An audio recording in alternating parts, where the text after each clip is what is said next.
Welcome to another edition of Diplomatic Channel. I'm Amarachi Ubani. This week we bring you the concluding part of my conversation with the outgoing president of the UN General Assembly, Mr. Tijani Muhammad Bande, a soft-spoken diplomat who believes his service to the UN has also been service to his nation and the world. If you missed the first part of the interview, you can always check it out online at channelstv.com. Search for Diplomatic Channel under Programs. And while you're at it, catch up with other editions of the program too. We'll also be bringing you an update on the situation in Mali, where ECOWAS leaders have been engaging the military junta on possible transitional period to civilian rule. Finally, does US President Donald Trump deserve a Nobel Peace Prize? You be the judge as we look into reason he is being nominated and compare that to others who have won the prize. That's Diplomatic Channel in a wrap, as usual. There are other discussions in diplomatic circles. Here are some of them. Dozens of supporters of the protests in Belarus gathered in front of the Belarusian embassy in Moscow on Sunday. Supporters called on Belarus authorities to stop violence and called for President Alexander Lukashenko to step down. At least 100,000 Belarusian anti-government protesters flooded the center of Minsk on Sunday, and police detained around 250 people. The Belarusian leader Alexander Lukashenko is facing a groundswell of public anger after declaring a landslide win at last month's presidential election that his opponents say was rigged.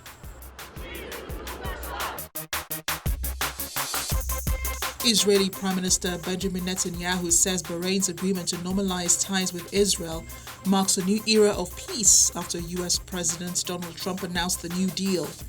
Trump tweeted out the news after he spoke by phone to both Bahrain's King Hamad bin Isa Al Khalifa and Israeli Prime Minister Benjamin Netanyahu. A joint statement issued by the three leaders said they had agreed on establishment of full diplomatic relations between Israel and the Kingdom of Bahrain. Finally, former UN Secretary General Ban Ki-moon says the United Nations is a universal organization that can provide the best hope for humanity to realize a better future.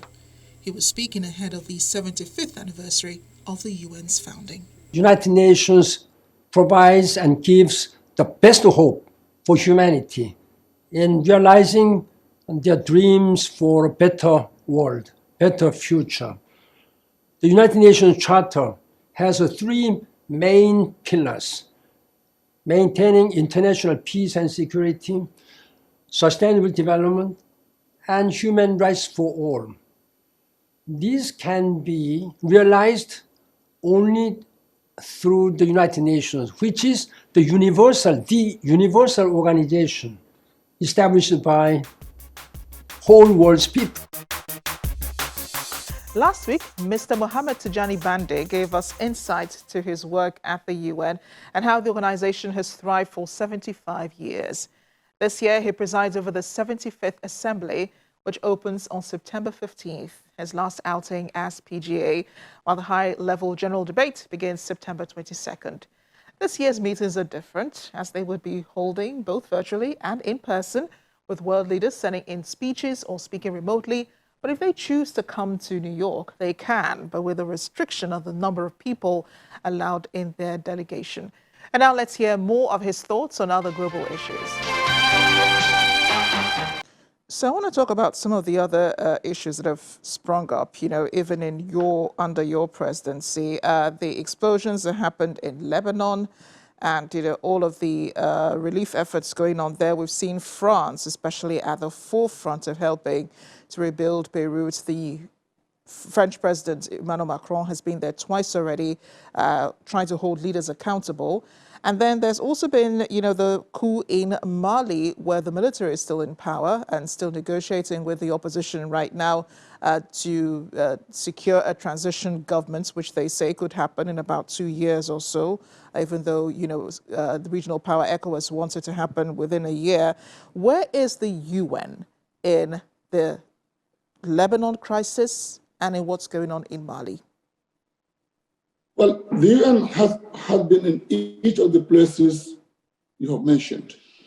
President Macron took leadership, but leadership also with other organizations, the UN in particular. And France has had a very strong relationship with Lebanon historically. And Macron has shown leadership that the UN has been also a partner to. And when you listen to the efforts of the calls for support to Lebanon, it is really the UN that is really at the center of this. And the UN has had a very strong presence for peacekeeping efforts in Lebanon. Indeed, the very last effort of the UN before the explosion was really around continued support to peacekeeping efforts in Lebanon. So UN has been accompanying Lebanon on issues to do with its peace and stability. Now, in relation to Mali, the UN has always been there. The G5 Sahel and all efforts relating to Mali, the UN has been at the center of the efforts. Now, in relation to the current issue of coup, there has been complete collaboration in terms of how to approach the issue.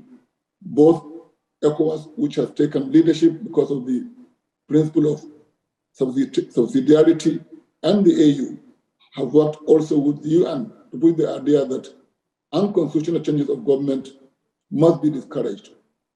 It is the same language, the same discussion that is going on. And it is in order that ECOWAS is taking lead.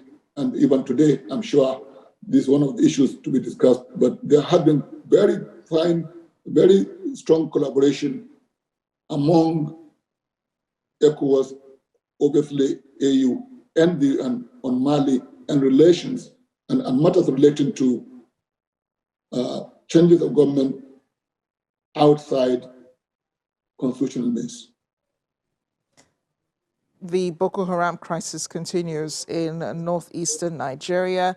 West African nations are still struggling, with this insurgency. What else has the UN done to help these countries to cope with this looming crisis that has continued for more than 10 years now? Well, Boko Haram may have started in one part of Nigeria, but Boko Haram from early on was a problem affecting the region. And the efforts have been very strong. The UN Security Council have been very active in this matter. And 3 years ago, the Council visited the area to give support. Beyond the Council, the EU has given support. Individual countries also within the EU have given support. I have gone to Maiduguri on occasion in relation to this as Nigeria's UN ambassador, and discussions even to have local authorities in the neighboring countries to also work together to have a common approach, I think are also relatively successful. Plus, of course, the Lake Chad Basin Commission has also done its bit. So there is a lot going on relating to this matter. Of course, the main worry has always been to disrupt connections that can exist or be deepened between Boko Haram and other similarly structured organizations. So again, it has been longer than anybody would have wanted, but there has been a lot of work of a collaborative nature in relation to this. The Security Council has taken a lot of interest in this, but the UN, as the UN has worked with others to also assist in rehabilitation, humanitarian issues, but also in relation to equipment. These are bilateral and at times multilateral efforts relating to supply of weaponry.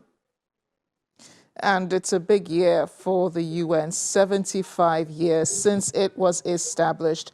In as much as you want to talk about the successes, and the achievements of the UN, could you also brief us, on the issue of reforms, which have come up time and again as the UN keeps reaching these milestones, reforms within the Security Council and in the UN General Assembly in general? Thank you very much indeed.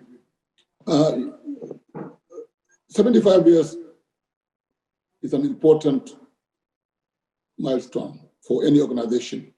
And the broad strokes we can say relating to how we assess the organization is to be understood in relation to its principal concern, prevention of war, world war in particular, mainstreaming of human rights and development. These are key elements of UN mandate: peace and security, human rights, and development. I think we worry obviously over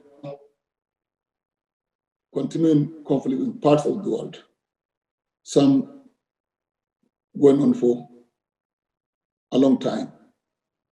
But we must look at the larger picture of not having experienced World War, probably the longest such peace for almost a quarter of a decade, a quarter of a century.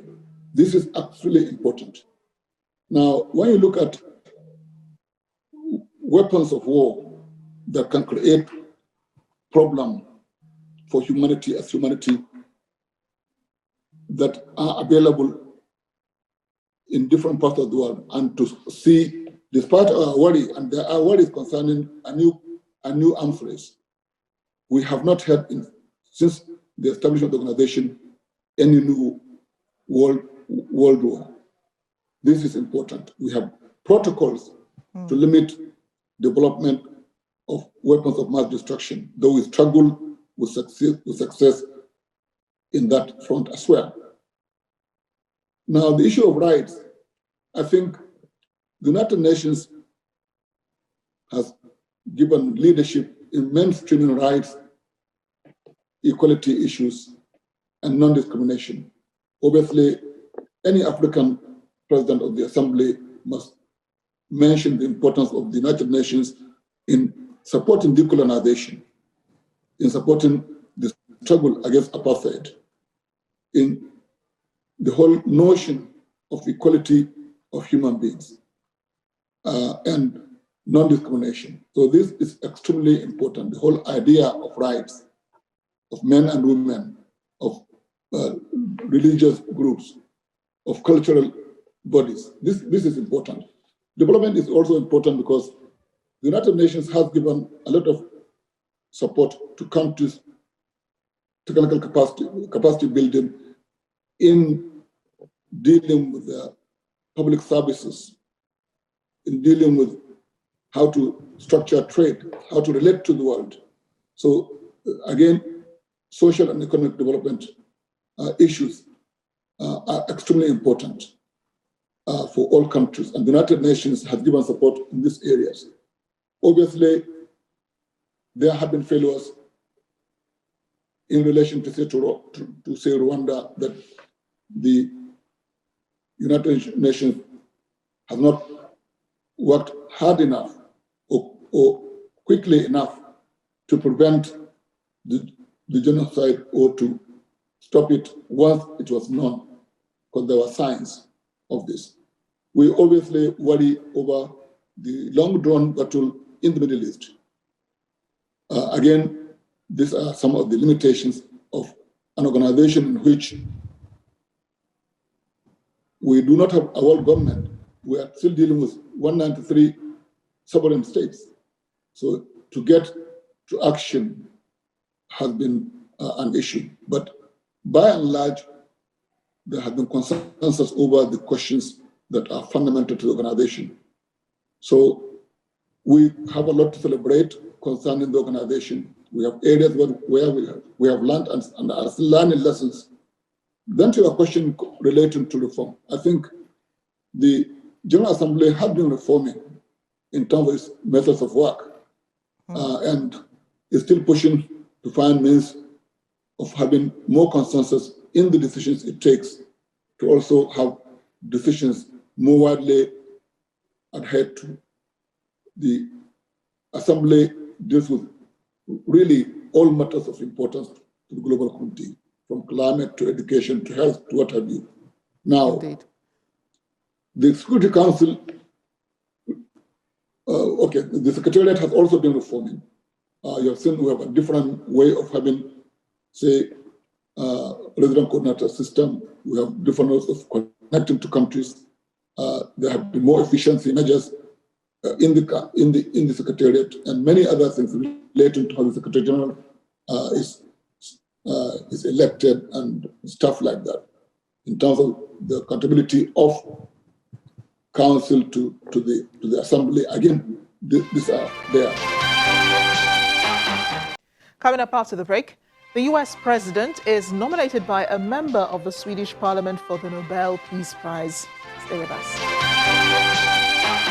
We're going over to Mali now as the country's military leaders agree to establish an 18-month transition government until election can take place.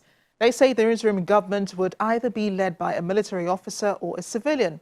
However, there are fears that a soldier could be appointed as interim president, despite objections from the coalition that led anti-government protests before the coup on August 18 that toppled President Ibrahim Boubacar Keïta. International powers worry that political instability in the country will undermine a fight against armed groups across West Africa's Sahel region and want a swift transition to civilian rule. An interim president, according to the military, will be elected by electors chosen by the military government, so says the military spokesman, Musa Kamara. A previous charter had said the transition would last 2 years and an interim president would be directly chosen by the military leaders who call themselves the National Committee for the Salvation of the People, CNSP for short. On Saturday, the CNSP president, Colonel Assimi Goïta, announced a commitment to spare no efforts in the implementation of all the resolutions on the exclusive interests of the Malian people. And what awaits them now is the hard work and the implementation of the resolutions. That charter has been criticized by the M5 RFP coalition that spearheaded protests against President Keïta, saying it is up to them to choose the new president. The charter puts the military government on a collision course with Mali's West African neighbors who have insisted the interim president must be a civilian and that the transition lasts no longer than a year. ECOWAS is scheduled to meet to discuss the situation in Mali again this week, but it's not clear if an interim president will be named by the deadline given. The fate of more than 12,000 migrants on the island of Lesbos in Greece remains undecided after the Moria camp, the country's largest migrant facility, was razed by fire last week. Even though help is coming from European nations, not much is being said about the future of the inhabitants. Migrants on the island of Lesbos protested a second day on Saturday over conditions after being left homeless from a fire that burned down their camp.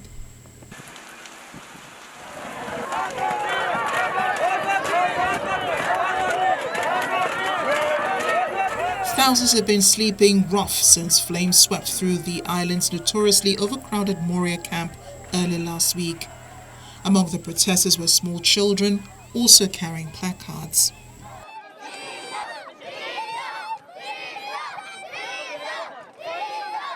Police monitored the protests there to maintain the peace.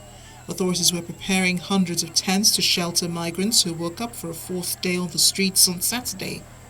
On Friday, thousands of migrants protested in front of police against being placed in a new camp and demanding they be allowed to leave Lesbos.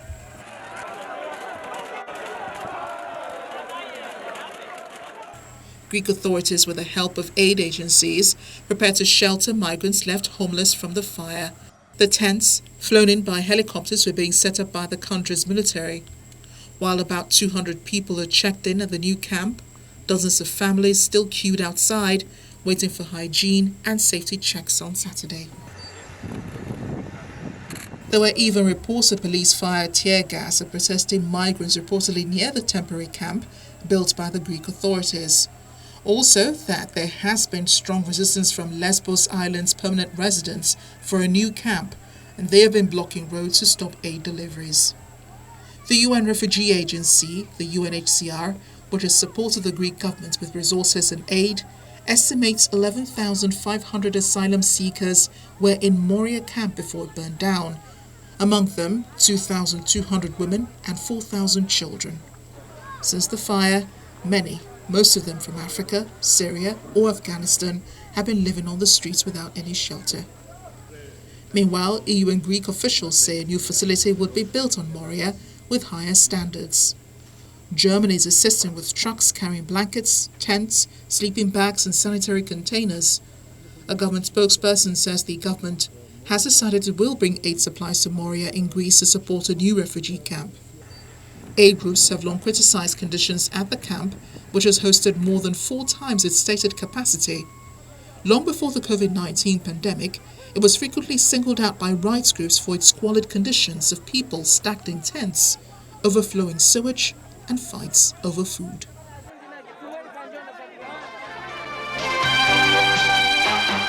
Well, he's always said he deserves it, and now he's been nominated 2 times in 1 week. Talking about U.S. President Donald Trump, who was nominated twice during the week by a Norwegian lawmaker for the Nobel Peace Prize, who incidentally also nominated the U.S. president last year for the prestigious award. I nominated President Trump because he made a great achievement by facilitating the peace agreement between Israel and the UAE. And he set an example for the development in the Middle East. Hopefully that will be have an effect that other nations will join the peace agreements and be a part of it, and to normalize the relationship between Israel and the Middle East and more countries in the Middle East. With those words, the U.S. President Donald Trump is in the running again for the 2021 Nobel Peace Prize for the peace deal he helped broker between Israel and the United Arab Emirates. It is the 3rd Israel-Arab peace deal since Israel's declaration of independence in 1948 and marks the official diplomatic relation between Israel and a Gulf Arab country. Palestinian leaders were reportedly caught off guard by the agreement. It's not the first time President Trump has been nominated, and by the same lawmaker. Days after he was nominated for his role in the Israel-UAE deal, he was nominated again for normalizing economic relations between Serbia and Kosovo by a member of the Swedish parliament, Magnus Jakobsen, on Friday, who said he was nominating the Trump administration along with Serbia and Kosovo for their joint work for peace and economic development through the cooperation agreement signed in the White House. The deal, signed at the White House last week, normalizes economic relations between the two former adversaries and also includes Kosovo recognizing Israel and Serbia agreeing to move its embassy to Jerusalem. Trump had also received a nomination from Ty Bringett in 2018, who nominated him for his efforts to bring reconciliation to North and South Korea. If he were to receive the Nobel Peace Prize, he would be the 5th U.S. president to win, following Theodore Roosevelt in 1906, Woodrow Wilson in 1920, Jimmy Carter in 2002, and Barack Obama in 2009, although then-President Obama's nomination, which happened just months into his job, was met with criticism in the U.S., including from Trump, with some arguing he had not made an impact worthy of the award. Mr. Obama later donated the $1.4 million award to charity.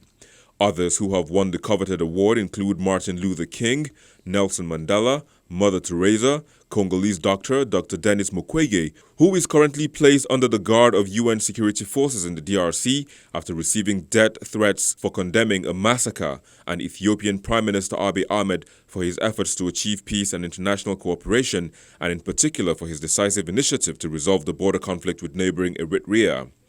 While some argue President Trump does not deserve a Nobel Peace Prize, it is important to note the Nobel Committee would choose a winner from candidates nominated based on their achievements at the time of being nominated.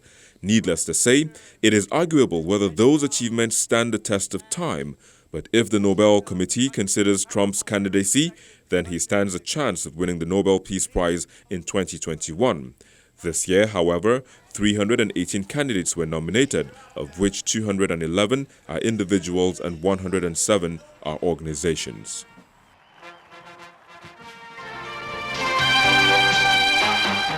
That's the program this week. I'm glad you could join us. Let's do this again next week. You know the addresses to reach me on, @Amarachi_Ubani on Twitter and @Amarachi Ubani on Instagram. Goodbye now and stay safe.